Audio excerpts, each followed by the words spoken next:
សម្រាប់ចេញពីផ្ទះលើកដៃសំពះលៀនអ្នកទាំងពីរអរគុណលោកប៉ាអ្នកម៉ាំងដែលឲ្យរូបកូនមានថ្ងៃនេះស្គាល់រសជាតិជីវិតនៅពេលផ្លាស់ប្ដូរមកវិញទីនេះខំប្រឹងធ្វើការស្វែងរកអាហារដើម្បីជីវិតពេលខ្លាំងរំមួយថ្ងៃស៊ីមួយពេលសិននឹងក្រនជីវិតមួយនេះខ្ញុំធុញឡើងទៅលន់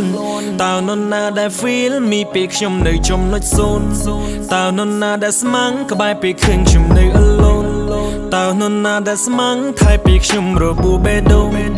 តើនរណាដែលយងខ្ញុំពេលខ្ញុំធ្លាក់ក្នុងអណ្ដូងអរគុណសិល្បៈឲ្យខ្ញុំជួបមនុស្សល្អ